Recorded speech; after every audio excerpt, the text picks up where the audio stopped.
Екінші дүниежүзілік соғыстың адамзатқа әкелген шығындары. Бұл соғыс әлем тарихындағы ең алапат жойқын соғыстардың бірі болды. Шамамен бұл соғыста 70 миллионға жуық адам өмірі қиылды. Жалпы материалдық шығын 4 триллион доллар. Қираған қалалар саны 10 мыңнан астам. 70 мыңға жуық ауыл жойылды. Ең үлкен адам шығыны 26 миллион 600 мың адам Кеңес одағынан мерт болды. Ал Германиядан 10 миллион адам қаза тапты.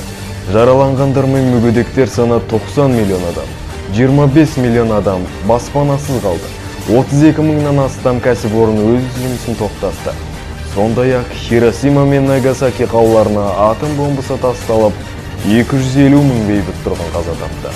Қазақ жерінен болса, 1 миллион 366 мың сарбаз майданға аттанды. Оның 600 мыңы елге оралмады.